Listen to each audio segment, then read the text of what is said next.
El Centro Internacional de Estudios Superiores de Comunicación para América Latina, CIESPAL, y su librería Rayuela agradecen su presencia en la noche de hoy a la presentación del libro El Capital en el siglo XXI del economista Tomás Piketty. Esta obra de vital importancia para nuestros días reflexiona sobre las desigualdades de la riqueza y el ingreso, nos ayuda a dilucidar la responsabilidad de las decisiones políticas y a comprender que la injusticia no forma parte de las leyes naturales o de falsos determinismos económicos. En palabras de Piketty, la desigualdad y la fuerte concentración de la riqueza en muy pocas manos atenta contra la democracia, por lo que tales desigualdades solo pueden revertirse de manera endógena con una mano bien visible, ya sea a través de impuestos progresivos al capital privado o por medio de la inversión en educación pública. El Centro Internacional de Estudios Superiores de Comunicación para América Latina, CIESPAL, espera con la presentación de este libro de El Capital en el siglo XXI, contribuir con la expansión y difusión del debate económico-político desde una perspectiva crítica, con el fin de promover nuevas y sostenidas reflexiones y argumentaciones entre la ciudadanía. Para este evento contamos con la presencia de importantes figuras en el ámbito de la economía de nuestro país, como son Fander Falconi, economista y político ecuatoriano, docente de la Flaxo; Magdalena León, economista feminista e integrante de la Red Latinoamericana Mujeres Transformando la Economía de la Fundación de Estudios, Acción y Participación Social; y el economista René Ramírez, secretario de Educación Superior, Ciencia, Tecnología e Innovación, CENESID. Como moderadora tendremos esta noche a la socióloga, comunicadora, magíster en Relaciones Internacionales, mención Relaciones Económicas Internacionales y magíster en Estudios de la Cultura, mención Literatura Hispanoamericana. Ha publicado varios ensayos sobre temas culturales, políticos y literarios y un libro de poesía.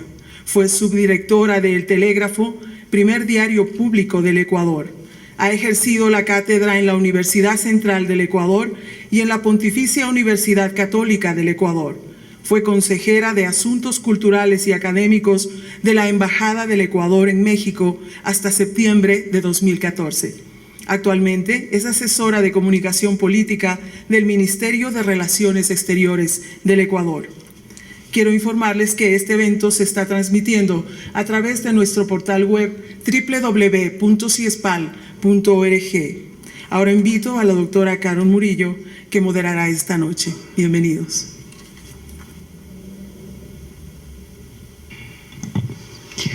Buenas noches con todos y con todas. Agradezco a CIESPAL la invitación para moderar este acto y me gustó la idea de estar en el lanzamiento de un libro que ha tenido durante los últimos meses una presencia mediática impresionante, incluso más que una novela literaria. Entonces me parece interesantísimo esta noche desentrañar lo que de verdad es este libro de una manera académica y no quedarnos solamente en las lecturas de los críticos de medios que normalmente lo han presentado como un libro que desentraña el capital, del siglo XXI, aún diciendo que su autor no ha leído El Capital de Carlos Marx. Vamos a comenzar con René Ramírez. Me voy a permitir leer su hoja de vida. Académico, economista, maestro en Desarrollo Económico por el Instituto de Estudios Sociales de Holanda y maestro en Gobierno y Políticas Públicas por la Facultad Latinoamericana de Ciencias Sociales de México. Se ha desempeñado como secretario nacional de Planificación y Desarrollo, secretario de Educación Superior, Ciencia, Tecnología e Innovación, presidente del Consejo de Educación Superior, presidente de la empresa pública Yachay, presidente del directorio del Instituto Ecuatoriano de Propiedad Intelectual, presidente del directorio del Instituto Ecuatoriano de Crédito Educativo y Becas, presidente del Consejo de Administración del Centro Internacional de Estudios Superiores de Comunicación para América Latina, coordinador del Centro de Investigaciones Sociales del Milenio de la Facultad Latinoamericana de Ciencias Sociales en Ecuador, docente de la Pontificia Universidad Católica del Ecuador, etc. Sus áreas de trabajo son en políticas públicas sociales, desigualdad, pobreza, economía de la felicidad, uso del tiempo, participación ciudadana y economía del conocimiento. Ha realizado publicaciones referentes a estudios de pobreza, desigualdad, economía del conocimiento, buen vivir, economía ecológica y uso del tiempo. Ha aportado en la construcción del Sistema Nacional de Planificación del Ecuador, en los planes nacionales del buen vivir y en el proceso de transformación de la educación superior ecuatoriana. Coordinó y lideró el Plan de Desarrollo 2007-2010 y el Plan Nacional del Buen Vivir. Adelante, René. Muchas gracias con todos y todas, muchas gracias por estar aquí. Sí, para mí también es un honor estar discutiendo este libro que ha causado tanta trascendencia y tanta discusión a nivel mundial. Yo quisiera focalizarme principalmente en buscar hacer la relación que existe entre el libro con reflexiones también políticas y económicas de lo que está pasando en la sociedad ecuatoriana. Para eso he dividido lo que voy a hablar en 5 partes. La primera parte voy a decir las conclusiones principales para que se vea en qué marco se habla el libro de Piketty. La segunda parte voy a hablar sobre un tema que a mí me parece fundamental. De hecho, que en alguna vez le titulé un artículo llamado Goodbye Pobretología, bienvenida Ricatología. Aquí claramente estamos frente a un enfoque completamente diferente de lo que ha implicado analizar la economía y la sociedad ecuatoriana, que generalmente ha puesto el énfasis en la pobreza. El tercer punto es el análisis de por qué crecen las desigualdades, ¿no? Y qué consecuencias tiene en el rol que debe jugar el Estado de acuerdo a Piketty, ¿no? Y en ese marco presentaré unas breves conclusiones preliminares de un estudio que estoy haciendo de los últimos 25 años, que es en temas de pobreza, desigualdad, ingresos y empleo, principalmente y finalmente para señalar 5 críticas que tengo al libro desde su lectura, desde su propia perspectiva. Y aquí quizás empezar por una cuestión que a mí me parece fundamental. El primer tema que nosotros tenemos que abordar cuando se lee Piketty es leerle Piketty desde lo que pretende Piketty hacer, ¿no? Y a esto me refiero principalmente con analizarlo desde una mirada del mainstream, desde el capitalismo y desde la economía ortodoxa, ¿no? Porque una crítica muy fácil podría ser irnos por las miradas críticas a ese mainstream y obviamente le destrozaríamos el libro. Si es que vamos por el lado de la economía ecológica, si es que nos vamos por el lado de la economía feminista, si es que nos vamos por cualquier otro lado, es muy fácil atacar lo que señala el propio libro. Pero el propio libro tiene una clara metodología y una clara perspectiva, y no nos perdamos ahí, a pesar de que uno cree que cuando se habla de la riqueza y de la desigualdad ya se habla desde una perspectiva completamente diferente. Eso no es cierto. Claramente Piketty y se lee y estructura su análisis y su metodología desde el mainstream, desde el capitalismo y desde la ortodoxia económica. Yo intentaré leerle desde ahí principalmente. ¿Cuáles son las principales conclusiones del libro de Piketty? La primera es que la desigualdad es consecuencia de decisiones políticas y no de un falso determinismo. Esto es fundamental porque destroza la perspectiva de la economía que ha sido la utopía de la derecha, que tenemos que dejar que crezca la desigualdad. En algún momento, cuando se llegue a los estadios de desarrollo más adelantados, descenderá, ¿no? Entonces esto es fundamental, lo que se denomina en economía la curva de Kuznets. Y esto también implica un reto en la perspectiva metodológica y epistemológica cuando hablamos desde las ciencias sociales. Si es que uno analiza periodos cortos, puede llegar a falsas conclusiones que cuando uno analiza periodos largos. De hecho, la curva de Kuznets se analiza en un periodo de tiempo y cumple los requisitos, y por eso toda la economía se basó, inclusive la perspectiva política se basó, que no importa la desigualdad, porque en un momento se llegará al declive de la desigualdad cuando lleguemos a un estadio superior. Pero cuando analizas 2 siglos, no te das cuenta que realmente en perspectiva histórica eso no pasa. Y ahí viene justamente la segunda conclusión, que ya en términos históricos el autor señala que estamos en los mayores niveles de desigualdad de ingreso en el último siglo. igual concentración de la riqueza acumulada en el del 1% o 10% más rico y con tendencia al crecimiento. Y este es otro concepto que también es importante, que se suele usar mal, que es el concepto de ingreso versus el concepto de riqueza, ¿no? Acá claramente el autor separa los dos conceptos y es necesario empezar a separar esos dos conceptos, del ingreso versus el de riqueza. Y como se señalaba justamente, uno de los temas fundamentales de la conclusión es el analizar cómo la hiperconcentración no es deseable bajar por simplemente bajarlo, sino porque eso afecta justamente a la democracia, a las diferentes sociedades. Y a su vez que vale también la pena señalar que la mayor innovación que él ve en términos históricos, de un análisis de 200 años, la mayor innovación del siglo XX justamente es el incremento de la clase media, en donde se da una metamorfosis del capital, hace un análisis sobre el capital muy interesante, en donde señala que el capital pasa del capital rural al capital inmobiliario, industrial y financiero. Y diría yo que en el futuro tendrá mucho mayor peso el capital cognitivo, ¿no? Principalmente el peso que tienen los derechos de propiedad intelectual.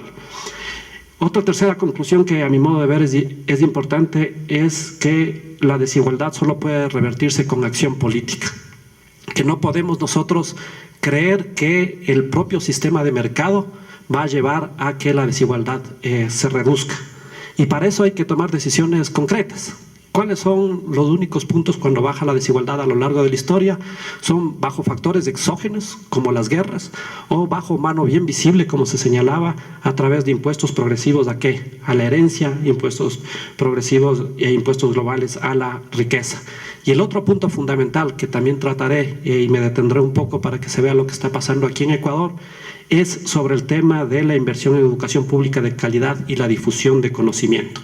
Es fundamental señalar que eso es uno de los principales argumentos que señala Piketty, que es el argumento fundamental para reducir desigualdades en términos estructurales, el tema de tener una educación pública de calidad para todos. Vale la pena también a su vez señalar que en términos teóricos podría yo pensar que estamos hablando de una apuesta, y quizás es aventurado lo que voy a decir, de adiós a la teoría, ¿no? ¿Y a qué me refiero con esto? Me refiero que el autor señala, tenemos que hacer investigación. Y en estricto rigor, en este libro, y quizás también por eso el impacto, destroza la teoría neoliberal, la teoría de la utopía de la derecha, pero también, como señalaremos adelante, destroza la utopía de la izquierda, del marxismo, que vamos a ir necesariamente hacia el comunismo porque el capitalismo se autodestruye. Son como las principales, a mi modo de ver, los principales rasgos y conclusiones de, en este caso, el libro.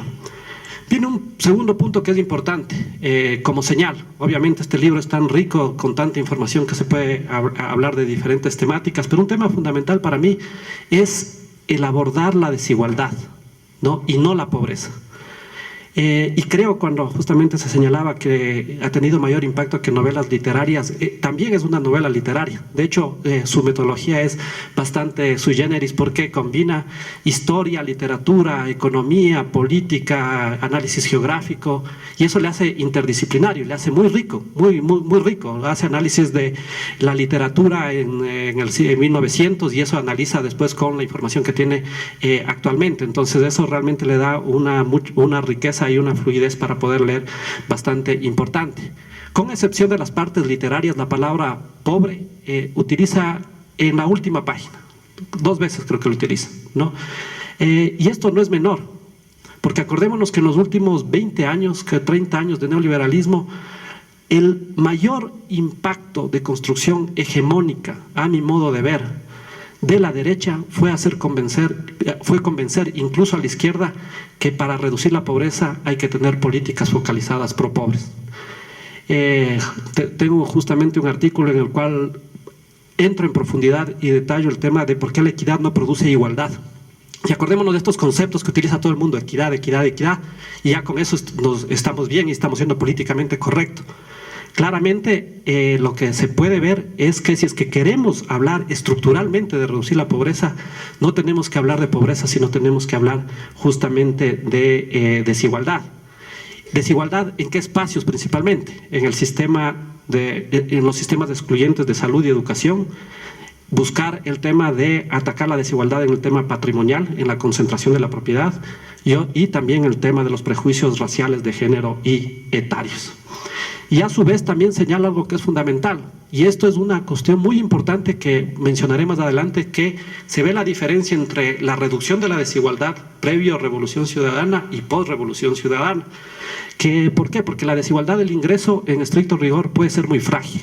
Con un shock te puede impactar muy rápidamente y te puede volver a subir la desigualdad. Y lo importante que señala Piketty en su libro es el tema de que lo que es necesario es destruir capacidades. Y me referiré más adelante.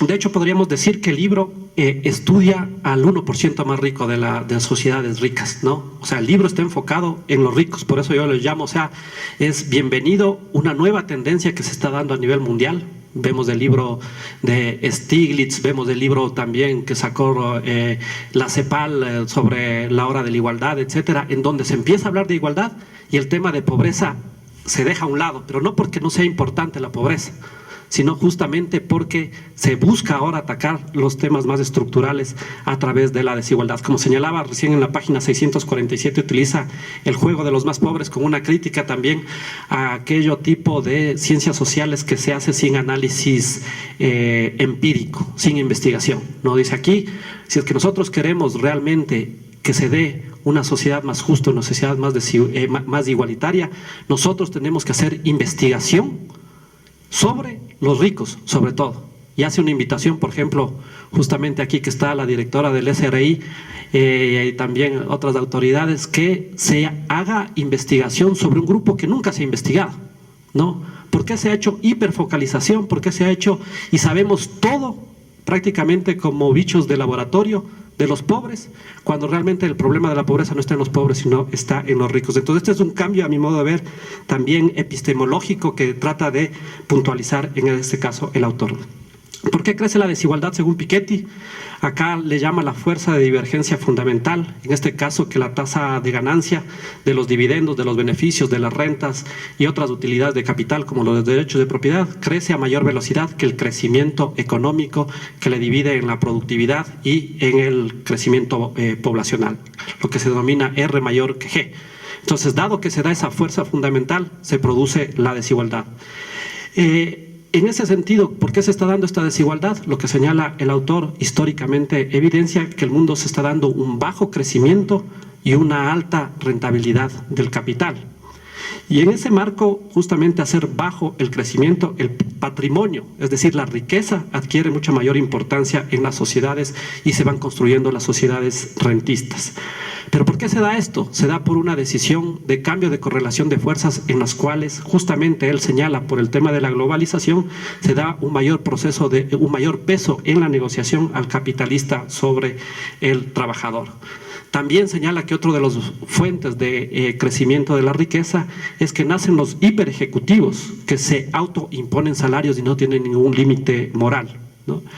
A su vez vale la pena señalar que, como señalaba, que cuando se dan las caídas de las desigualdades es a través de una mano bien visible y a través de shocks externos como las guerras. Y aquí dice algo muy importante en términos históricos, que aquellas famosas revoluciones que hemos hablado, en términos económicos de esto, no estoy hablando en términos culturales o sociales, como la Revolución Industrial y la Revolución Francesa, en estricto rigor no fueron tan revolucionarias del rato que se ve la estructura económica de las sociedades, ¿no? Lo señala Piketty, que no hubo cambios estructurales en esas revoluciones. En términos económicos, una vez más lo señala. También en ese sentido mata la profecía marxista que moriría el capitalismo debido a que el R, en este caso la rentabilidad de capital, caería sistemáticamente, lo que daría paso justamente a un nuevo tipo de economía que sería el comunismo. Su investigación demuestra que la rentabilidad del capital crece sistemáticamente y este crecimiento se debe principalmente porque se da un crecimiento autónomo, ¿no? Que no se contemplaba en el marxismo, ¿no? Y que tiene que ver con el crecimiento poblacional y que tiene que ver con la tecnología y el conocimiento, que ya me detendré más adelante. Aquí surge una de las contradicciones fundamentales, que debido justamente a la voluntad política que la rentabilidad del capital crezca, se está atentando contra la democracia. En ese sentido le da un rol fundamental al Estado, Él le llama, hay que modernizar el Estado social, construir un Estado social moderno, que viene de la mano de un Estado fiscal. Y quizás estas citas que voy sacando son citas importantes en el marco también de la discusión pública que se da en el Ecuador. Y un tema fundamental que demuestra es que no se da el famoso trade-off en economía, la famosa disyuntiva entre eficiencia y redistribución, ¿no? Y llega a demostrar, por ejemplo, en el caso europeo, porque analiza alrededor de 32 países más de Estados Unidos, o sea, analiza los países ricos, que en el caso europeo los países más ricos, como son Suecia y Dinamarca, tienen los sistemas de impuestos más altos, ¿no? Con 50 y 60% de impuestos. En tanto que los más pobres, Bulgaria y Rumania, tienen los impuestos más bajos, ¿no? Entonces llega a decir, a ver, acá el famoso trade-off entre desigualdad y en este caso crecimiento no necesariamente se da. Esto también como un mensaje para lo que se viene discutiendo en la sociedad ecuatoriana. A su vez también vale señalar justamente que existen factores endógenos importantes que es necesario tomar en cuenta el momento de buscar una sociedad más igualitaria.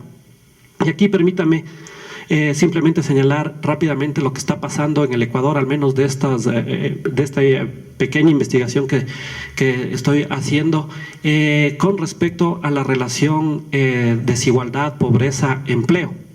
En términos generales, si es que uno ve el análisis de la desigualdad, principalmente a partir del 2000, se ve que hay una tendencia a la baja, igual que la pobreza. Pero ¿cuál es la diferencia entre el 2000 y 2006 y del 2006 al 2014? Bueno, el primer punto que tiene que ver es que en este periodo, antes de la Revolución Ciudadana, podemos decir inclusive desde el 98, sin tomar en cuenta la crisis del 99-2000 que hubo, el tema es que la caída de la desigualdad y la pobreza se debieron a factores exógenos, ¿no? Es decir, se debieron al buen momento que vivían los commodities, que también se vivió en esta época, pero ya voy a señalar las diferencias, al tema de las remesas, al tema del crecimiento europeo y al tema del crecimiento mundial.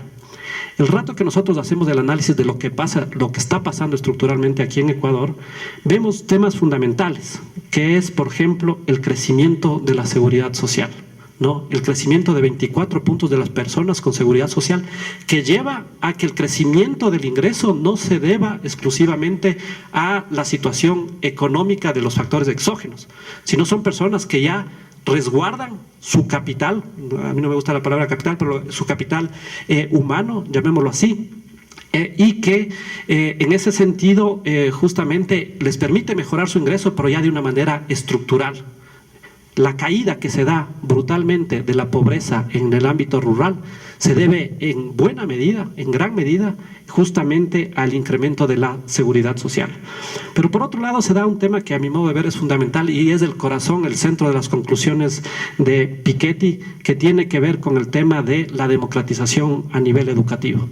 Cuando se habla de 2 décadas perdidas en el caso económico, no solo es porque crecimos 0%, sino, por ejemplo, que en el 20% más pobre, la tasa de matrícula superior se redujo del 20 al 9% y se mantuvo hasta el 2006 en alrededor del 9.5%, es decir, no creció. Y a nivel de secundaria también hubo una caída sistemática de toda la matrícula secundaria.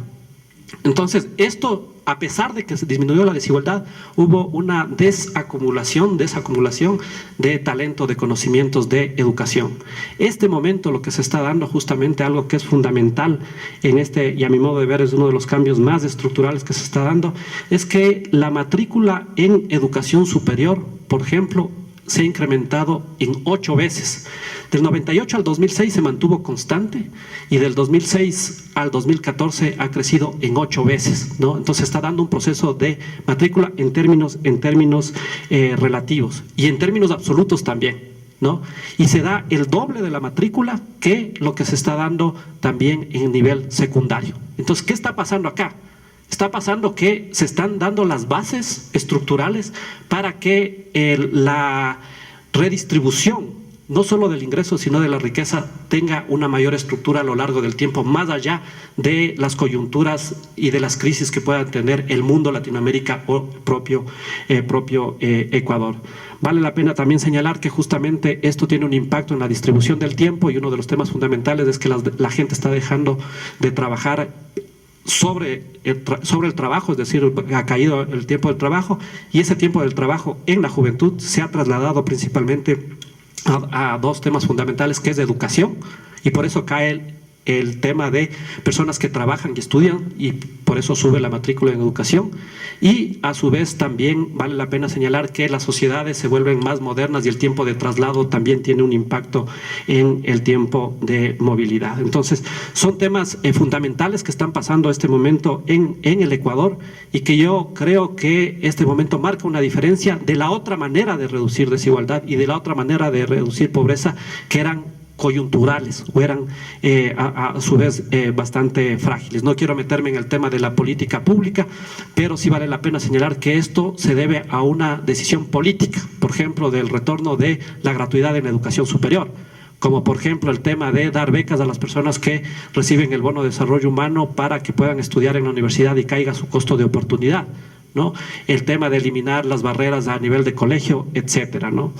En ese sentido, cuando nosotros hablamos de poner el centro de la transformación en la educación en general, lo que nosotros estamos proponiendo como proyecto político es pasar desde una perspectiva de la plutocracia, ¿no? De esa sociedad que se basa en el poder de las personas con abolengo, las personas ricas, a una democracia real, de una sociedad dependiente a una sociedad autónoma, ¿no? Que depende de sí mismo porque realmente puede generar ese conocimiento, de oligarquías rentistas y hereditarias a sociedades democráticamente meritocráticas, ¿no? Por eso el tema de poner el centro, creo yo, en el tema de educación no es un tema menor, y es un tema que hay que seguir avanzando. Finalmente, para terminar, quisiera señalar 5 críticas que creo que se le puede hacer al libro desde la perspectiva de ortodoxa, ¿no? Desde la perspectiva del mainstream. La una es que, a mi modo de ver, no analiza y no le da el rol fundamental que tiene China en el siglo XXI, ¿no? Y no es justificación que no se tengan datos, ¿no? De hecho, Giovanni Arrighi hizo un famoso libro que es Adam Smith en Pekín, y tuvo mucha información para ver el rol que va a jugar y que ya está jugando China. Le da un rol bastante marginal porque se dedica principalmente a Europa y en este caso a Estados Unidos. Vale la pena señalar que solo con la decisión que tomó China de incrementar o dar la posibilidad de que se pueda tener un hijo más, aquellas personas que han sido hijos únicos, ya va a impactar en la tasa de crecimiento poblacional no solo de China sino mundial, y por lo tanto va a tener un impacto en esta predicción que tiene sobre el crecimiento Piketty. Un segundo punto que a mi modo de ver es fundamental es también cuál es la unidad de análisis cuando se analiza el capital a nivel mundial en el siglo XXI. Él lo sigue haciendo que sean los países. Y a mí me parece que es correcto que sean los países, pero no es suficiente. Estaba leyendo justamente hace un par de semanas y se señalaba, por ejemplo, que lo que produce o lo que genera Facebook es igual a lo que genera la economía de Perú. Entonces, por lo tanto, también es necesario poner la unidad de análisis sobre el tema del capital, la concentración y la distribución, no únicamente en el país, sino también en estas grandes transnacionales que son las que concentran a nivel mundial. Por otra parte, un tema fundamental es el tema de, y esto se comete muy usualmente cuando se hace política pública, es que se confunde macroeconomía con aparato productivo y se cree que con políticas macroeconómicas se van a cambiar las estructuras productivas. Claramente no es así. Puedes dar incentivos, ¿no? Y en ese sentido, Piketty nos deja una deuda bastante importante, inclusive dentro del propio mainstream, a mi modo de ver, de un análisis de economía política sobre el tema de la relación de clases, ¿no? Y esta decisión que toma y deliberadamente de decir, yo voy a analizar los deciles, el decil más alto y el percentil más alto, el 1% más alto. También lo señala en este caso directamente Piketty. Pero, por ejemplo, no hace el análisis de cómo se está distribuyendo la relación de la población económicamente activa entre capitalistas y trabajadores. No hace mucho el análisis, no profundiza eso. Y uno puede saber que puede incrementar la acumulación del capital, pero también dependerá, si es que incrementa la desigualdad, del número de capitalistas que tenga, si es que es mayor o menor. ese tipo de análisis no hace, y ese es un análisis justamente de economía política. De ese 1% que se ve que crece en términos de riqueza, uno podría preguntarse, de ese 1%, ¿qué porcentaje es capitalista y qué porcentaje es trabajador o qué porcentaje es asalariado? ¿No? Eso no resuelve en este caso Piketty tampoco, ¿no? Y en este marco también vale justamente la pena señalar, con la información que se tiene, y algo que señala muy importante también Piketty, es el tema de la economía política de la producción de la información, principalmente cómo se produce esa información. Y dicho sea de paso, aquí acordémonos nosotros que durante prácticamente 20 años desapareció las estadísticas de la relación capital-trabajo. Ahí existe una economía política de por qué desapareció. Y justamente cuando estaba en Semplades hicimos que se vuelva a recuperar eso. Ahora hace el Banco Central, y estábamos conversando con amigos del SRI, señala que tiene muchos problemas de esta información, que es la información que se tiene. ¿Y qué señala esto? Que también es si es que es verdad lo que se señala en la información del Banco Central, que hay que analizarle a profundidad, se está produciendo cambios estructurales dentro de la economía ecuatoriana. En el periodo de gobierno, exactamente del 2007 al 2013, que es donde se tiene la información, está cayendo, la participación del capital ha caído en 9%. Y ese 9% se divide en dos grupos. Un grupo que es fundamental, que generalmente no se le mete en la ortodoxia macroeconómica, que son los trabajadores. Ese grupo sí está, que sube su participación dentro de la riqueza en un 4%, 4.2%.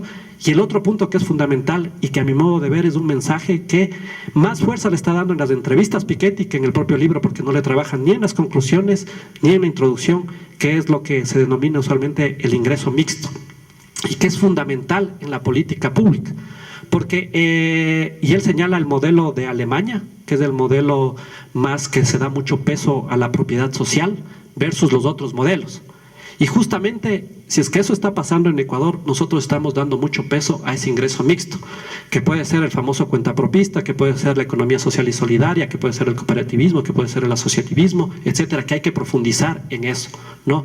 Y lo que yo creo que nosotros tenemos que justamente redireccionarnos como política pública es buscar no únicamente que se disminuya la relación capital-trabajo, sino que sobre todo incremente la participación de este ingreso mixto, porque ahí estás destrozando las relaciones de poder entre capital y trabajo realmente, ¿no? Y es lo que señala la Constitución, construir pluralidad de economías.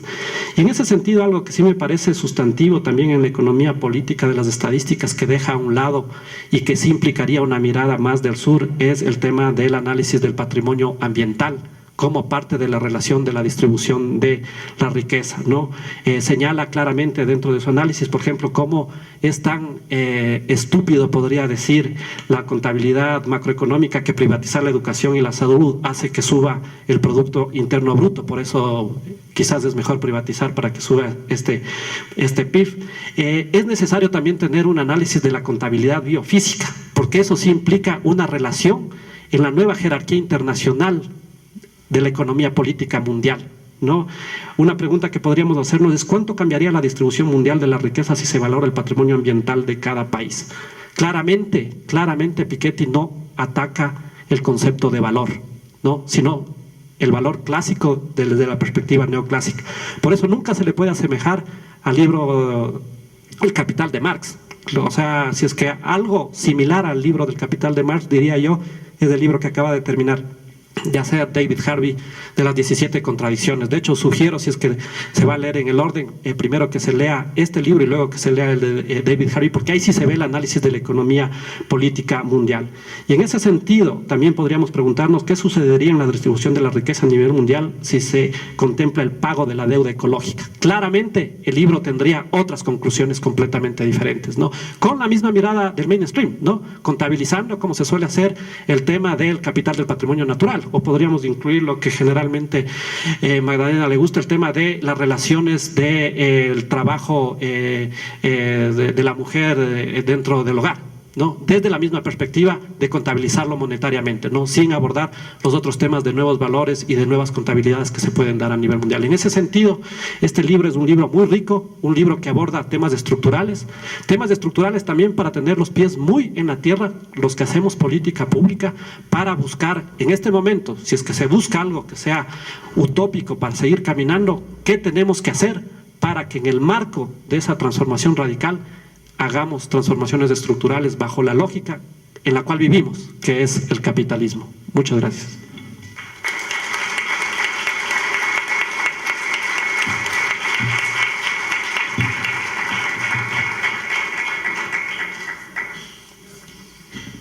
Vamos a continuar con Magdalena León. Ella es economista, feminista, integrante de la Red Latinoamericana de Mujeres Transformando la Economía y del grupo Feminismo y Cambio en América Latina y el Caribe de Claxo. En su trabajo de análisis y opinión, conjuga la perspectiva crítica con la búsqueda de alternativas económicas al capitalismo hegemónico. Entre sus artículos recientes figuran Economía solidaria y buen vivir, nuevos enfoques para una nueva economía y deudas y crisis, aproximaciones feministas del sur. Adelante, Maggie. Muchas gracias. Me congratulo con esta oportunidad de compartir con ustedes, compañeras, compañeros de la mesa, y con este público, esta jornada de análisis que, como ya bien señalaba René, trata de una obra enormemente rica, si bien no coincidamos con su enfoque. Y creo que hay que volver al tema del título, el capital en el siglo XXI. Cuando escuchamos los primeros ecos mediáticos de esta obra, casi desde el inconsciente surgió la expectativa de que se tratara de un libro sobre la vigencia o sobre la contrastación temporal de esta obra clave para la comprensión del sistema capitalista, que fue El Capital de Marx. Pero no es así, no se trata de eso. Se trata como, yo no sé si se está oyendo bien, tengo la impresión de que se interrumpe, ¿sí? ¿Está bien? Como el autor señala, de la dinámica histórica de los ingresos y la riqueza, ¿no? De reubicar el tema de la distribución y la desigualdad en el centro del análisis económico. Eso es lo que se propone, y para eso, dice él, es necesario reunir un máximo de datos históricos que permita comprender mejor las evoluciones del pasado y las tendencias en curso, pues al establecer primero pacientemente los hechos y las regularidades, al cotejar las experiencias de los diferentes países, podemos tener la esperanza de circunscribir mejor los mecanismos en juego y darnos luz para el porvenir. Y hace este análisis detallado, paciente, minucioso. De hecho, el libro es fruto de 15 años de investigación de Piketty y su equipo, y se plantea abordar las desigualdades con este foco en la desigualdad como eje de la comprensión de la economía de manera amplia y compleja. Propone establecer no solo el nivel de la desigualdad, sino también la estructura de la desigualdad, cuál es su origen, tanto a nivel de ingresos como de patrimonios, cuáles son los sistemas de justificación, tanto económica como social, moral, política, para confirmar o condenar estas desigualdades. La desigualdad, dice, no es necesariamente mala en sí. Esta es una postura clave en esta obra. La desigualdad no es necesariamente mala en sí. El tema central es saber si se justifica y si tiene razones de ser. Entonces, en este trabajo de una singular magnitud, es una cantera de información, de datos, de esta superposición de miradas, de algún modo interdisciplinaria, sus investigaciones, dicen, se sitúan en las huellas de Kuznets, Smith, Atkinson y Harrison. Ubica entonces cuál es la noción de capital acotada a este libro, ¿no? Y leo lo que él dice, ¿cómo entiende capital para este libro? En el marco de este libro, el capital se define como el conjunto de los activos no humanos que pueden ser poseídos e intercambiados en un mercado. El capital incluye todo el conjunto del capital inmobiliario, utilizado como vivienda, y el capital financiero y profesional, utilizado por las empresas y las agencias gubernamentales. Es, como vemos, una noción bien acotada de capital. Y si bien Marx es aludido y es refutado en esta obra, no son sus huellas las que se siguen, ni se aborda el sistema capitalista en los términos marxistas. De hecho, el autor establece claramente su postura. Dice: formo parte de esa generación que se volvió adulta escuchando en la radio el desmoronamiento de las dictaduras comunistas y que jamás sintió la más mínima ternura o nostalgia por esos regímenes o por la Unión Soviética. Estoy vacunado de por vida contra los convencionales y perezosos discursos anticapitalistas que a veces parecen ignorar ese fracaso histórico fundamental y que muy a menudo niegan procurarse los medios intelectuales para superarlo. No me interesa denunciar las desigualdades del capitalismo como tal, sobre todo porque las desigualdades sociales no plantean problemas en sí, si están fundadas en la utilidad común. Aquí plantea lo que hace un rato decía: la desigualdad en sí no es el problema. El problema es si esa desigualdad tiene que ver con la utilidad común, si es necesaria para la utilidad común. Entonces, en estos términos, el título del libro sin duda ha sido un acierto editorial y en buena medida habrá abierto la puerta al interés no solo académico, sino mediático, que, como ya se señalaba, ha sido inusitado, considerando más aún lo voluminoso de la obra y el carácter especializado que tiene, si bien su lectura es bastante accesible. Pero ahora bien, tratar los temas de desigualdad y concentración de la riqueza con estos alcances planteados, que ya de por sí son extraordinarios, constituye un desafío que adquiere mayores proporciones frente a las pautas académicas, ideológicas y factuales marcadas por el neoliberalismo, que desplazó los referentes de radicalidad, sobre todo en el norte, claramente, que es hacia donde se orienta el análisis y la utilidad, en principio, de esta obra, ¿no? Pero como diría Lenin, la verdad es siempre revolucionaria, y la obra ofrece verdades incontrastables que se sustentan en este inédito y riguroso levantamiento de datos para países de Europa y Estados Unidos, parcialmente también para otros países del mundo, por 2 siglos o más.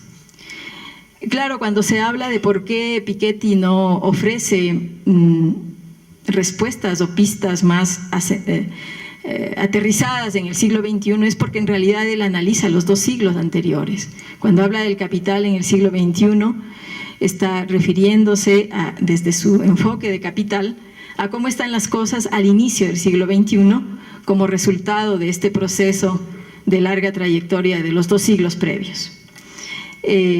Si bien las preocupaciones por la desigualdad y sus evidencias se han extendido en los últimos años, esta es una constatación, es un tema que ha surgido desde varios frentes, pero con un interés concreto, ¿no? La desigualdad se ha caracterizado como un limitante para el crecimiento, como un fenómeno afuncional respecto del sistema. De ahí el interés en superar la desigualdad desde determinada perspectiva. Y en ese sentido tenemos informes de la ONU, de distintas agencias de la ONU, informes de agencias de cooperación como Oxfam Internacional, algunos de los cuales subrayaba que harían falta 800 años de evolución para que los 1.000 millones de personas más pobres del planeta alcancen el 10% de los ingresos mundiales. Sin embargo, esta aproximación a la desigualdad, esta denuncia de la desigualdad, esta necesidad puesta en la agenda mundial de superar la desigualdad, no había llegado en términos analíticos a la extensión y profundidad que nos ofrece esta investigación. Y la constatación principal es al mismo tiempo una alerta, porque Piketty plantea, tenemos que superar esto para hacer perdurable lo que considera un sistema democrático con determinadas características, ¿no es cierto? Entonces su alerta y su constatación es esto, ¿no? Las ganancias están creciendo más rápido que la economía, la riqueza se está reconcentrando, se están recapitalizando los patrimonios del pasado más rápido que el crecimiento de la producción y el crecimiento de los salarios. Y este planteamiento que, digamos, ratifica otras constataciones, ha tenido una utilidad política increíble, ¿no? Por eso vemos que desde la traducción al inglés del libro, Piketty va a visitar a Obama y en Estados Unidos se genera todo un debate académico inédito a sí mismo, que visita a Argentina en momentos en que el país es atacado por los fondos buitre y su presencia y sus argumentos asimismo resultan de una proyección política única. Y ahora mismo en España acompaña a la gente de Podemos en su tránsito hacia el poder, ojalá, ¿no? Entonces, fíjense cómo es interesante que constataciones que en rigor no son nuevas, ¿no? Que desde otras vertientes teóricas y políticas ya estaban hechas, con todo este bagaje estadístico de información y de análisis, llega en un momento tan singular que tiene una proyección política y una utilidad política. Piketty establece, voy a decir muy rápidamente el meollo de su planteamiento, pero no voy a adentrarme, ¿no? Establece dos leyes, dice él, ¿no? Dos leyes que son dos ecuaciones que explican esta dinámica de por qué el capital se reconcentra y el patrimonio crece más rápido que la producción y los salarios. Dos leyes que articulan tasa de ganancia, capital, ingreso y ahorros, y son dos ecuaciones sobre las cuales él volverá a lo largo de todo su análisis y que son de mucha utilidad. Y de la larga duración de sus observaciones desprende también otras dos que pone entre comillas como leyes, y es lo que René decía, ¿no? Fenómenos observados en corto tiempo pueden llevar a unas conclusiones, su comportamiento puede llevar a unos resultados, y lo mismo observado en la larga duración nos lleva a otra cosa. Entonces, de esa larga duración de observaciones, él desprende una ley del crecimiento acumulado, es decir, el hecho de que un bajo crecimiento anual acumulado durante un periodo muy largo lleva a un crecimiento considerable, y asimismo una ley de los rendimientos acumulados, ¿no es cierto? O sea, la tasa de rendimiento anual de algunos puntos porcentuales acumulados en varias décadas lleva, dice él, mecánicamente a un muy significativo incremento del capital inicial. Y bajo este marco de análisis identifica elementos de convergencia y de divergencia, ¿no? Por un lado, dice, la dinámica de la distribución de la riqueza pone en juego poderosos mecanismos que empujan alternativamente en el sentido de la convergencia y de la divergencia. Y no existe ningún proceso natural o espontáneo que permita evitar que las tendencias desestabilizadoras y no igualitarias prevalezcan permanentemente. La principal fuerza de convergencia, dice, es el proceso de difusión de los conocimientos y de inversión en la capacitación y en la formación de habilidades. Es el mecanismo central que permite al mismo tiempo el aumento general de la productividad y la reducción de las desigualdades, tanto en el seno de los países como entre ellos. Pero se trata de compartir el saber como bien público y no como un mecanismo de mercado. Esto es bien importante porque, si bien, como René notaba, su enfoque es bastante ortodoxo, al referirse a los conocimientos y al saber, lo identifica como bien público y no como mercancía. Y quizá por eso, hablando desde adentro del mismo enfoque político, ideológico y teórico, Piketty desarrolla esa capacidad de crítica hacia lo más estabilizado del enfoque neoliberal. A largo plazo, nos dice, la fuerza principal que lleva verdaderamente hacia la igualación de las condiciones es la difusión de los conocimientos y las cualificaciones. Pero a su vez, entonces esto es como elemento de convergencia, cómo eliminar desigualdades, pero a su vez identifica las fuerzas de divergencia. Por una parte, las personas con remuneraciones más elevadas pueden separarse rápidamente del resto por un amplio margen, y por otra parte se trata sobre todo de un conjunto de fuerzas de divergencia vinculadas al proceso de acumulación y concentración de la riqueza en un mundo caracterizado por un bajo crecimiento y un elevado rendimiento del capital. La principal amenaza para la dinámica de la distribución de la riqueza a muy largo plazo. Pero claro, él ubica algo así como que las fuerzas de convergencia dependen de la política, y las fuerzas de divergencia estarían más instaladas en la mecánica propia del capitalismo.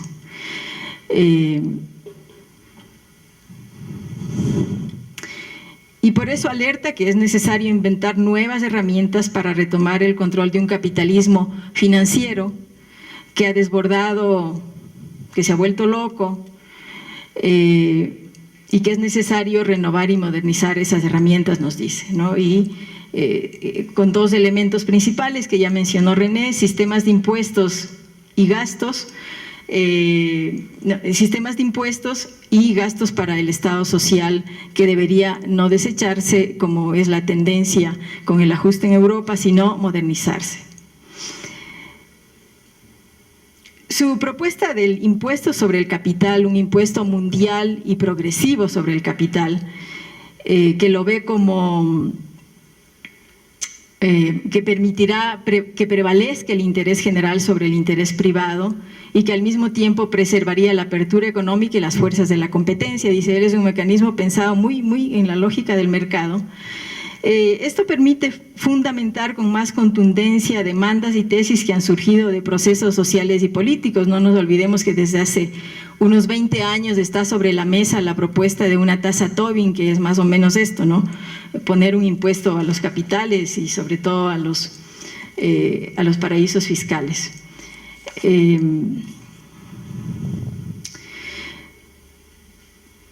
Toda la información que el libro contiene es una cantera para mirar desde distintas aproximaciones la desigualdad y la concentración de la riqueza, y algunas de las conclusiones, que son muchas, las constataciones que nos interesa enfatizar, es esta que tiene que ver con la desigualdad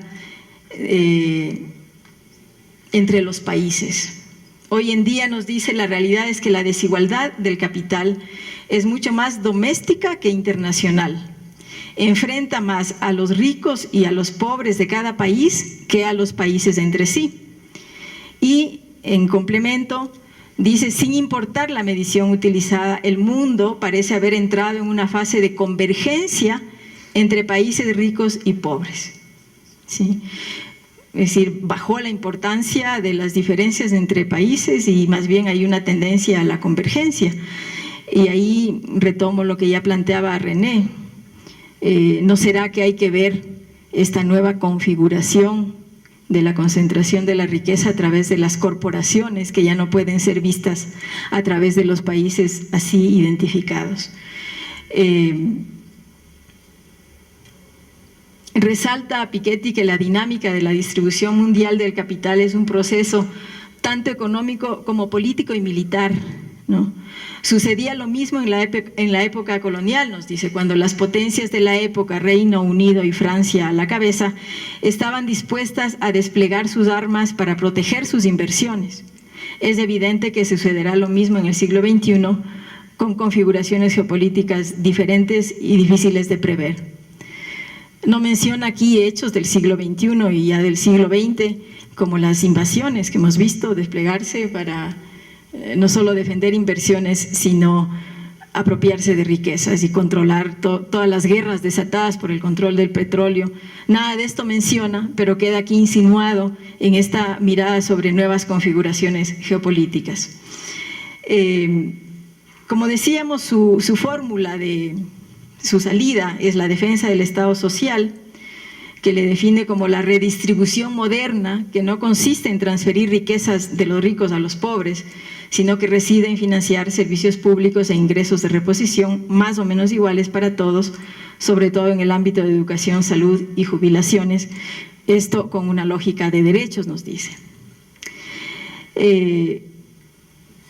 Como ya planteaba René, claro, esta es una agenda que nos plantea soluciones al capitalismo dentro del capitalismo, ¿verdad? Y claro, son soluciones que devienen de su análisis de las realidades y las trayectorias de Europa y Estados Unidos. Con todo el bagaje que está detrás, las afirmaciones y las certezas de este texto pasarán con muchas mediaciones a ser un referente para realidades tan diferentes como las nuestras. Pero tratando de conectar hallazgos con los temas de nuestro país, de nuestra agenda, hay muchos, ¿no? De hecho, todo puede conectarse por ahí en términos de reflexión. Pero me gustaría rescatar 2 o 3 cosas. Una que tiene que ver con las inversiones, ¿no? Dolarización por medio, nos vemos abocados a esta búsqueda febril de inversiones en los últimos meses, ¿no? Como una solución. Piketty encuentra que ninguno de los países asiáticos que se han acercado a los países más desarrollados, ya sea Japón, Corea o Taiwán, o más recientemente China, gozó de inversiones extranjeras masivas. Todos estos países financiaron por sí mismos la inversión en capital físico que requerían y sobre todo la inversión en capital humano.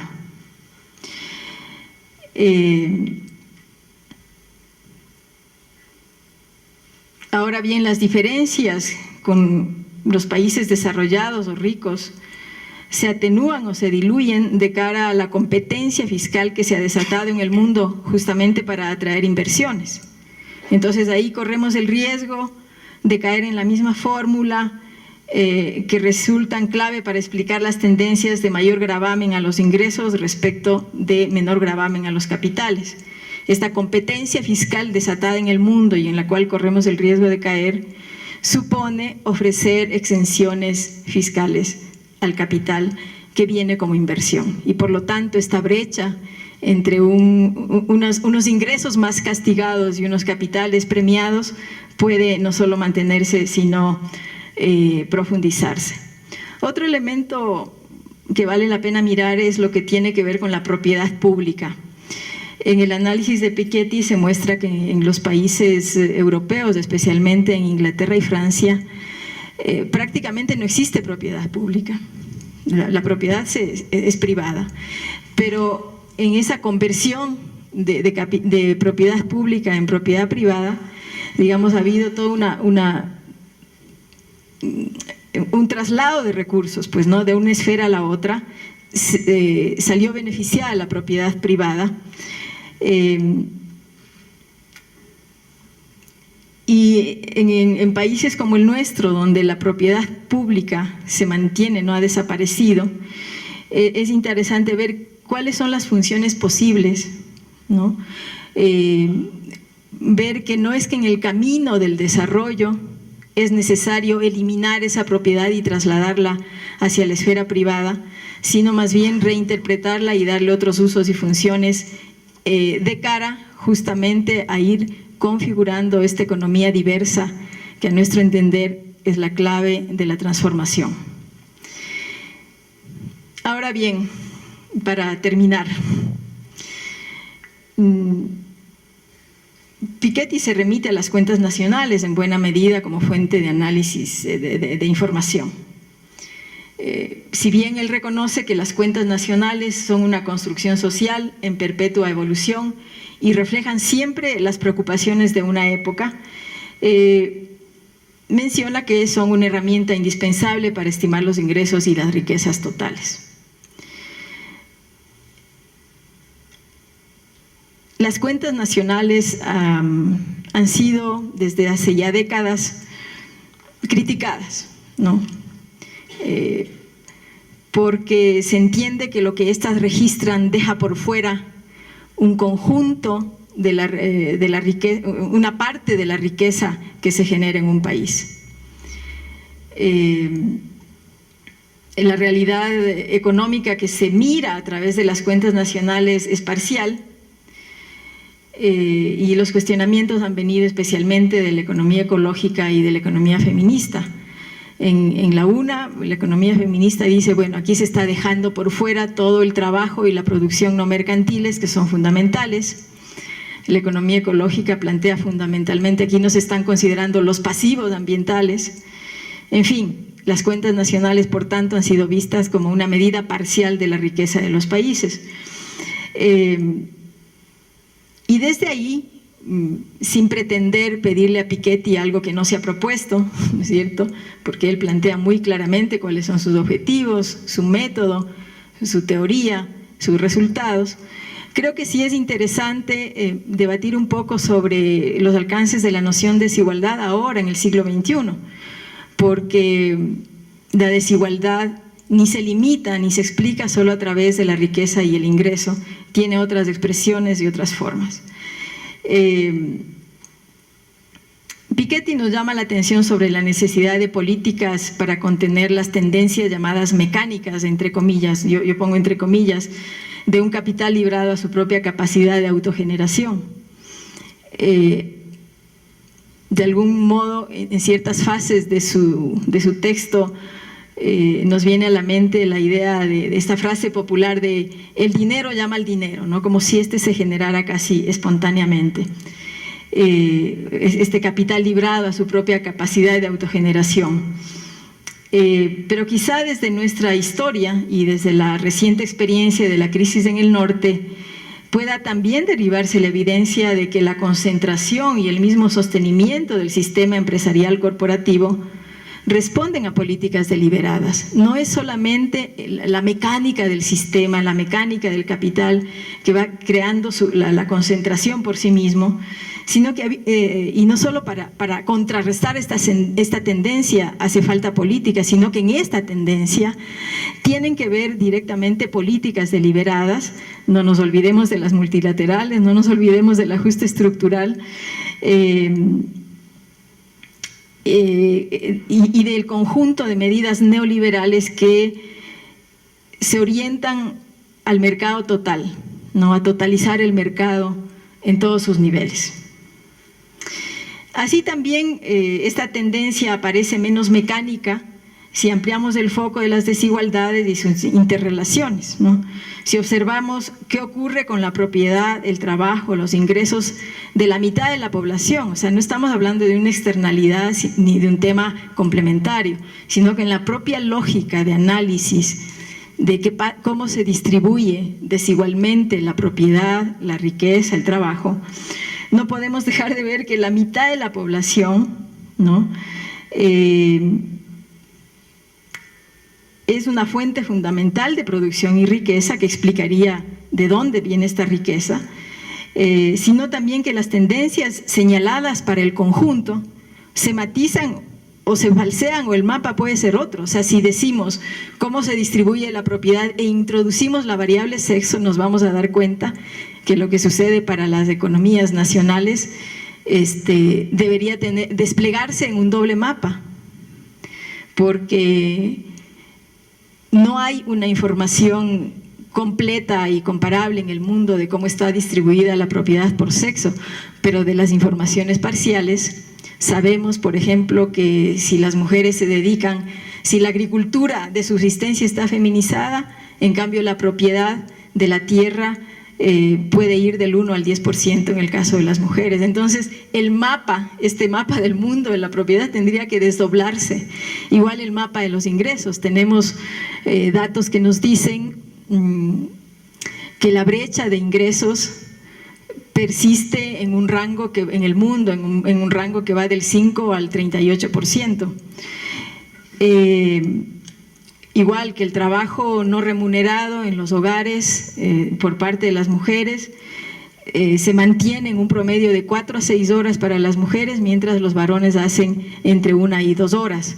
O sea, son datos relevantes para mirar la propiedad, los ingresos y el trabajo de la mitad del mundo, de la mitad de la población del mundo. Y que incluso a partir de esta información parcial podemos ver que estos elementos de convergencia que plantea Piketty se relativizan. Por ejemplo, la educación. Experiencias de no largo término, pero que ya tienen bastante tiempo en términos de formación y presencia en el mercado laboral por parte de las mujeres, nos llevan a algunas constataciones. En el Reino Unido se hizo un análisis respecto de los ingresos de las altas ejecutivas y se constató que se necesitarían 100 años para que esos ingresos se igualen, ¿sí? 100 años de evolución. Entonces, este no es un tema menor ni marginal y creo que ameritaría un análisis más detallado con esta perspectiva. Por último, como bien Piketty señala, la historia de los ingresos y la riqueza siempre es profundamente política, caótica e imprevisible. Depende de las representaciones que se hacen en las diferentes sociedades, de las desigualdades y de las políticas e instituciones que se atribuyen para modelarlas y transformarlas, sea en uno o en otro sentido. Siendo así, es interesante que la obra deja como un camino abierto, no hay una predeterminación de que por aquí van a ir las cosas, pues todo depende de fuerzas políticas y sociales. En ese sentido, aquí tenemos debates interesantes que nos ilustran, que nos iluminan, experiencias, referencias, pero sobre todo el desafío de hallar caminos propios, no los que se derivan de esas otras experiencias históricas, sino desde el horizonte que como sociedad nos hemos puesto ahora, que es la construcción del buen vivir, para el cual el potencial transformador de las economías de subsistencia, de la pequeña producción, del ámbito de la reproducción, tiene mucho más peso que la noción de una economía basada en la empresa y en la inversión que de algún modo subyace a este análisis. Muchas gracias.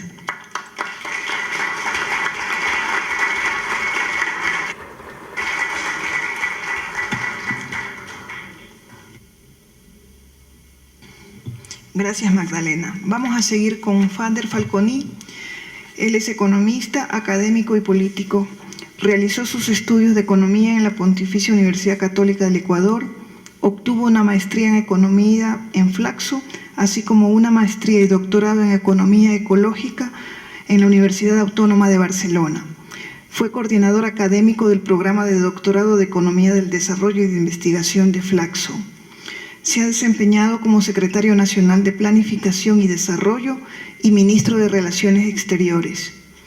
Es parte del Consejo Editorial de la Revista Iberoamericana de Economía Ecológica y autor de varias publicaciones, entre las que se destacan la evaluación integrada de la historia económica reciente del Ecuador, Economía y Desarrollo Sostenible, Matrimonio Feliz o Divorcio Anunciado, y El Sur de las Decisiones, enfrentando la crisis del siglo XXI, entre otras. Adelante, Fander. Buenas noches con todos y con todas. En primer lugar, quiero agradecer a la invitación de CIESPAL a presentar este libro. Este es un libro que fue publicado originalmente en el francés en el año 2013, luego tuvo una edición al inglés en el año 2014, y esta es una edición al español que la hace el Fondo de Cultura Económico. Es decir, el libro ya tiene un revuelo bastante amplio a nivel internacional y efectivamente ha causado una tremenda polémica la publicación de este libro, por los argumentos del autor, por las contrarréplicas que ha habido en todos los ámbitos, tanto desde el lado teórico como desde el lado netamente empírico. El libro básicamente tiene un argumento central. Ha habido una hiperconcentración del capitalismo en los últimos años, incluso agudizada con la gran crisis del capitalismo central del año 2008-2009, y eso ha provocado la destrucción, o podría provocar lo que él llama la destrucción de las sociedades meritocráticas en el sentido más liberal del término. Frente a eso, Piketty propone como salida para enfrentar esta situación la regulación del capitalismo. Por lo tanto, no es un análisis marxista, es un análisis dentro del mainstream economics absolutamente convencional. Creo que uno debería preguntarse el contexto del libro. Y efectivamente el contexto del libro surge bajo el aparecimiento de un conjunto de estudios que marcan los aspectos de desigualdad en general en el planeta. No es casual que Naciones Unidas ha publicado varios informes, varios reportes sobre los aspectos de desigualdad en general en la región. Hay 2 estudios también de Oxfam, el último lo acaban de publicar hace apenas 15 días, y básicamente el estudio de Oxfam tiene un mensaje muy fuerte. 80 personas, las más ricas del planeta, según estas famosas listas Forbes, tienen una riqueza igual a la mitad de la población, es decir, a los 3.500 millones de habitantes del planeta. El Credit Suisse publicó también un informe muy importante sobre distribución de la riqueza en el planeta el año pasado, y también llega a una conclusión bastante dramática respecto a la pirámide de acumulación en general. Menos del 1% de la población, en realidad el 0.7% de la población global, concentra el 44% de esta riqueza planetaria, y el 70% restante, es decir, la mayoría de los habitantes, tienen apenas el 3% de esta riqueza planetaria. Es decir, ha habido una discusión bastante amplia sobre los aspectos de desigualdad en general en los últimos años en el mundo. Recientemente la propia Flaxo publicó un estudio sobre desigualdad en América Latina, que es bastante interesante porque desagrega 2 momentos históricos absolutamente bien marcados: lo que ocurrió en los años 80-90, esto que se llama neoliberalismo, versus lo que pasó con el advenimiento de gobiernos progresistas en la región a partir de los inicios de los 2000. Y cuando hace este corte, digamos, entre estos 2 momentos históricos, se ve claramente cómo la desigualdad aumenta en la época neoliberal y se reduce en la llamada época de los gobiernos progresistas. Y básicamente aquí las causas de esta reducción están explicadas en creación de oportunidades y capacidades humanas, mejoras de salarios reales, progresividades en impuestos, advenimiento del sector moderno de la economía, entre otras razones fundamentales que explican la reducción de la desigualdad en América Latina. Y efectivamente aquí en el Ecuador también hay estudios interesantes sobre desigualdad. Un último que vi muy interesante porque explicaba la causa de reducción de pobreza en el Ecuador. Eran unos datos que presentaba José Rosero del INEC.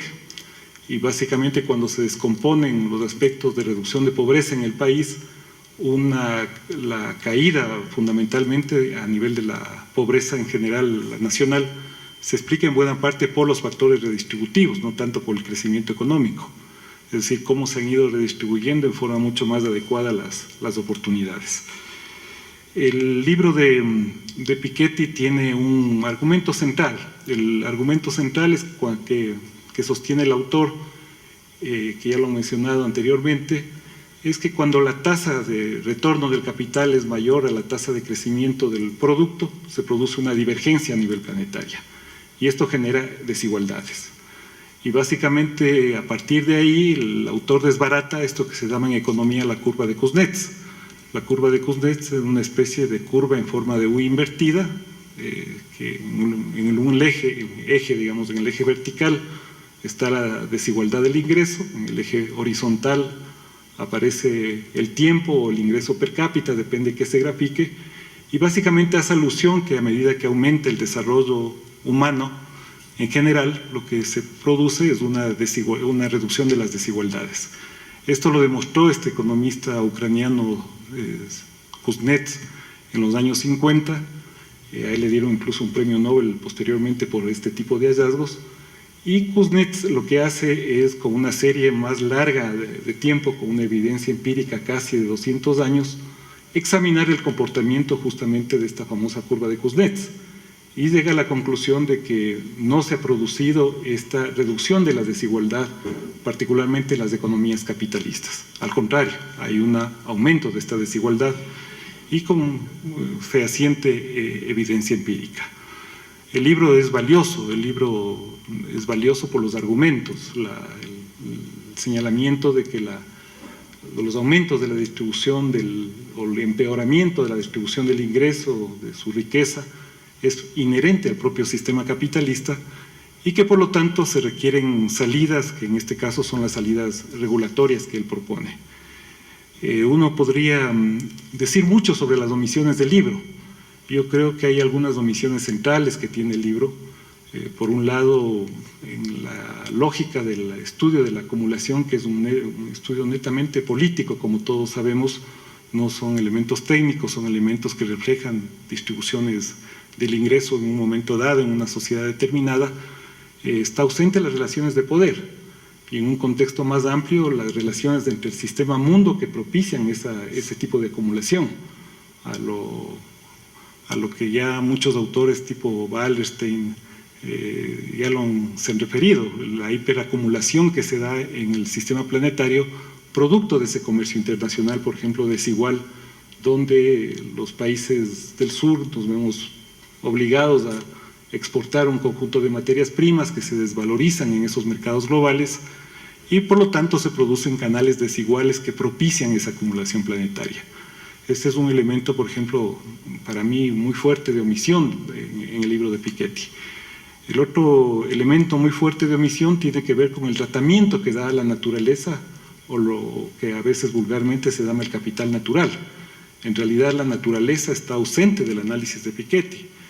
Parecería que la acumulación se produce en la llamada economía real, que no es la economía real porque se omiten el medio físico, digamos, en este proceso productivo y de acumulación. E incluso se podría uno criticar la propia dinámica de la curva de Kuznets. Digamos, si seguimos del argumento de Piketty, que ahora estaríamos en un proceso de mala distribución del ingreso, producto del capitalismo y sus mecanismos de absorción y de distribución que hay en el planeta, uno también podría criticar incluso la propia dinámica de la llamada curva de Kuznets ambiental. Es decir, a medida que aumente el ingreso, se supondría que vamos a tener mejores condiciones de salud del planeta, menores impactos ambientales, porque se produce una especie de desmaterialización de los procesos productivos. Efectivamente, la economía global se vuelve mucho más eficiente, hay mayor eficiencia energética, es decir, mayor producción o mayor intensidad de energía, es decir, menor uso de energía por unidad de Producto Interno Bruto Real, pero de otro lado se produce una especie de desmaterialización clara o no recurrente en el plano absoluto, es decir, en el relativo puede ser cierto, se produce mayores procesos o mayor eficiencia de energía, pero cuando vamos al global hay un mayor impacto en el uso energético.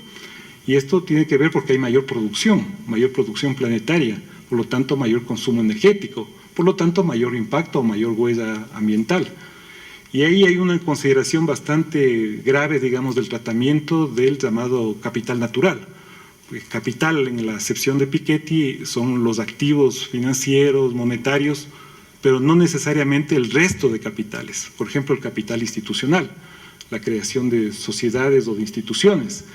Por ejemplo, la omisión respecto a la propia dinámica del capital social, es decir, los aspectos que están vinculados con la creación de oportunidades en educación, salud y más fuertemente, digamos, la omisión de un capital natural que parecería que ese dinero se produce en la virtualidad, no se produce en un elemento físico determinado, en un planeta cerrado y finito, cuya exacerbación de esos elementos de producción tienen impactos concretos.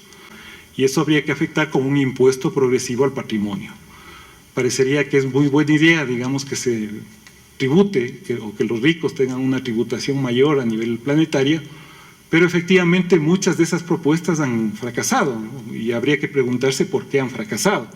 Desde las propias dinámicas de un impuesto tipo Tobin a las transacciones financieras globales, hasta propuestas como las que ha hecho el economista ecológico Robert Constanza, de colocar un impuesto al agotamiento del capital natural, que pueda ser administrado globalmente y repartido frente al deterioro del capital natural.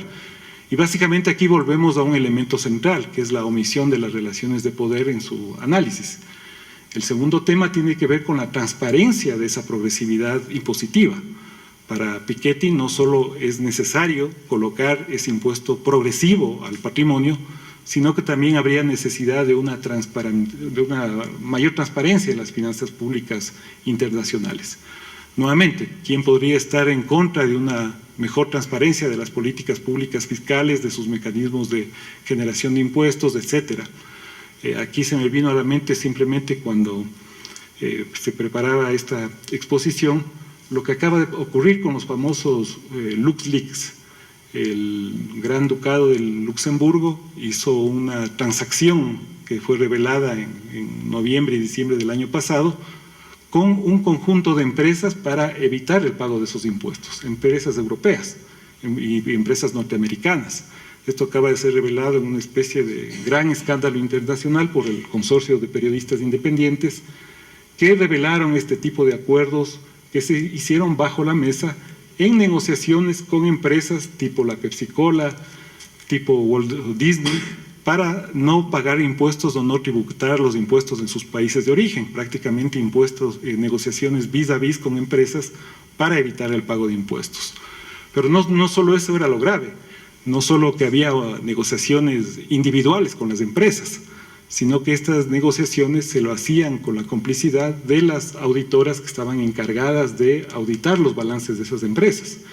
Y justamente la Pricewaterhouse fue una de las empresas que hizo los acomodos, los arreglos, la contabilidad ficticia para que haya este tipo de reducciones impositivas en los países de origen de estas empresas. Es decir, lo que estoy intentando decir es que hay todo un contubernio de un llamado capitalismo financiero internacional que conduce a este tipo de mecanismos.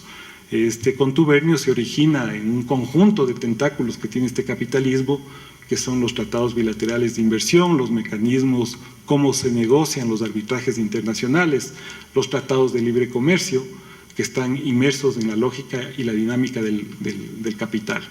Y por eso esta omisión me parece que es fundamental en términos de resaltarlo. El punto, digamos, clave aquí está en cómo generar una mejor distribución en sociedades democráticas.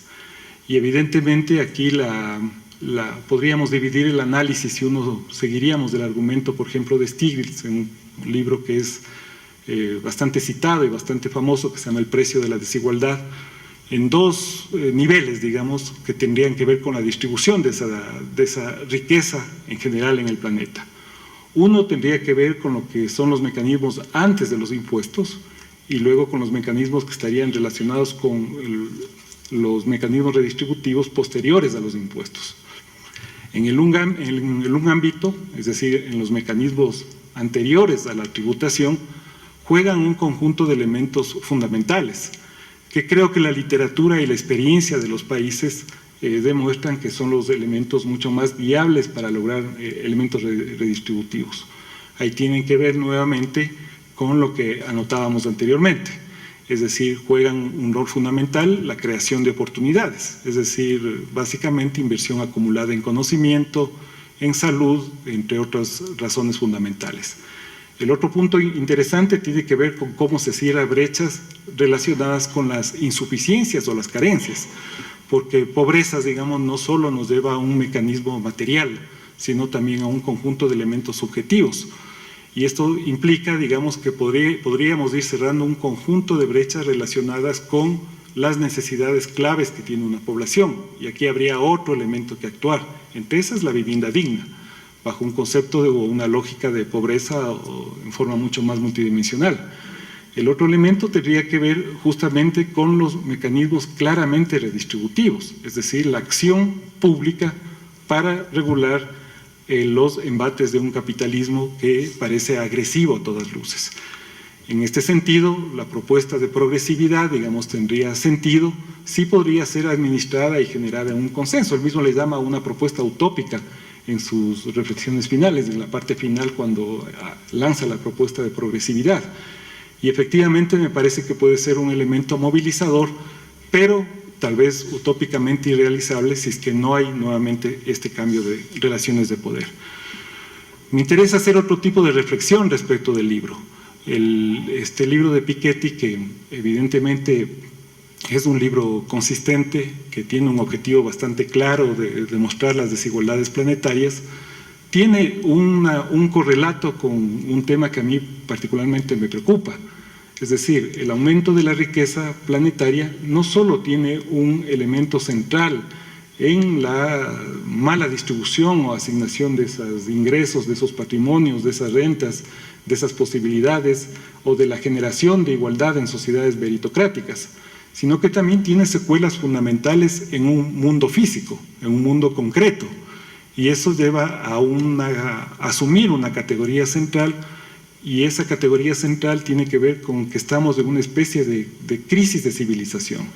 Es decir, más allá de una crisis netamente de mala asignación de recursos o distribución de los ingresos, a la crisis que nos enfrentamos es una crisis de hondo calado, de hondas magnitudes, porque esa acumulación o esa hiperacumulación de riqueza lo que provoca finalmente es un conjunto de desórdenes planetarios en los niveles esenciales. ¿Cuáles son estos niveles esenciales?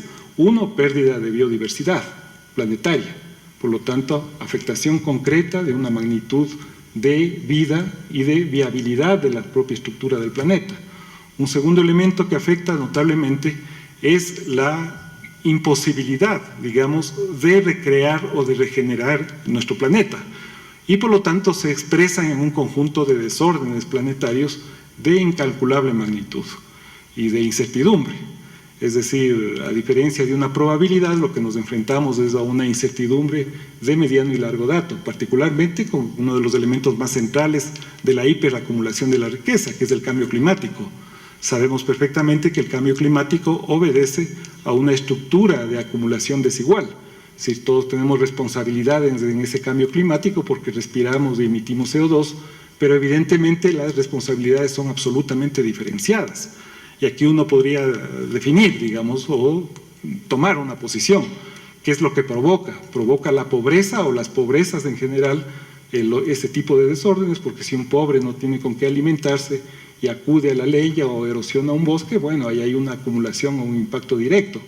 Pero si es la riqueza la que provoca eso, como parece ser efectivamente que es, entonces los desórdenes son absolutamente vinculados con ese mundo de la riqueza virtual y de la riqueza material. Y por lo tanto la afectación de esa riqueza o esa acumulación o esa hiperacumulación de riqueza tiene un impacto concreto en la viabilidad de un sistema natural. Y eso le vuelve mucho más peligroso y agresivo a ese capitalismo. Y por lo tanto la necesidad de tener otro tipo de planteamientos también mucho más radicales para enfrentar ese capitalismo, que no solo son la regulación y la propia viabilidad de la dinámica de la acumulación, es decir, volverle factible la capacidad de recreación o de regulación a través de un tercero que pone, en este caso, por ejemplo, un impuesto o transparenta las finanzas públicas, sino que implica necesariamente buscar un cambio societal, un cambio de modelo, un cambio de realidad, un cambio de expresión de cómo nos estamos relacionando íntimamente los seres humanos con un mundo natural. Y creo que este tipo de reflexiones son fundamentales en una estructura y a propósito de un libro como el de Piketty. Tampoco no puedo dejar de comentar dos o tres aspectos que tienen que ver con la realidad latinoamericana y también con la realidad ecuatoriana. Cuando uno mira en general los indicadores distributivos en América Latina, a partir de los años 2002, 2013, logra efectivamente políticas pro reducción de pobreza y desigualdad. Ya me había referido a este estudio de la Flaxo, pero también más o menos los estudios de la CEPAL van en esa misma dirección, salvo quizás tres casos que son sumamente claros: el caso de Costa Rica, el caso de Honduras y el caso de Colombia. El resto de países mejora los elementos de distribución de los activos, de los ingresos en general, o logra sociedades mucho más inclusivas cuando se mide netamente por ingresos, es decir, cuando la desigualdad se la mide por ingresos. Y esto obedece efectivamente a una coyuntura internacional que fue propicia, es decir, hubo quizás algo irrepetible, lo que se llama el super boom de las mercancías, el super boom de los commodities, que generaron precios altos y por lo tanto, en algunos casos, cuando fueron bien aprovechados, rentas extractivas altas que propiciaron los mecanismos de desigualdad. Aquí hay un elemento fundamental, es decir, hubo una coyuntura internacional sobre la cual América Latina se beneficia. Pero el otro elemento fundamental es la política pública deliberada. es decir, la acción política de los gobiernos. Y en este caso de los gobiernos progresistas que logran poner el tema de la equidad en el centro del análisis, en el centro de la discusión de la política pública y asimismo sus políticas redistributivas. Y esto en el caso de muchos países latinoamericanos tiene la explicación directa de esa baja de la desigualdad, de reducción de la pobreza y finalmente de sociedades más inclusivas. Quiere decir que avanzamos en una senda, no quiere decir que estamos, de ninguna manera se han resuelto los grandes problemas que originan estos atavismos y estas desigualdades muchas veces heredadas de no solo de un modelo neoliberal, sino de la propia forma como nos expresamos desde nuestros propios surgimientos como repúblicas. Yo siempre digo una frase y una sentencia o una expresión a propósito de que en esta sala, y por cierto es muy gratificante ver tanta gente de la literatura, del cine, del arte que vienen a escuchar la presentación de este libro. A veces la literatura y el cine van mucho más allá que las propias ciencias sociales. Si uno leería en detenimiento las obras de Víctor Hugo o las propias obras de Balzac y hacían una descripción bastante clara de las contradicciones de la sociedad parisina del siglo XIX. Y fue Marx en el siglo XIX que escribió la gran obra El Capital y que tuvo como base los famosos Grundrisse, donde expresaba, digamos, las contradicciones del capitalismo del siglo XIX y la salida que planteaba Marx, que no era una salida técnica, era una salida política, de un proyecto político de cambio revolucionario, de destruir ese capitalismo y montar otro tipo de estructura para enfrentar justamente los embates de esa desigualdad. Luego vino esta especie de contrarrevolución del pensamiento neoclásico que terminó, digamos, con ese tipo de práctica y análisis en general global y se sintetizó, digamos, en plantear que los elementos distributivos tenían que venir después de los elementos asignativos o los elementos ligados al crecimiento. Es decir, una vez que está resuelta el gran pastel o el crecimiento del gran pastel, entonces teníamos que tener la posibilidad de redistribuir de acuerdo a la teoría neoclásica.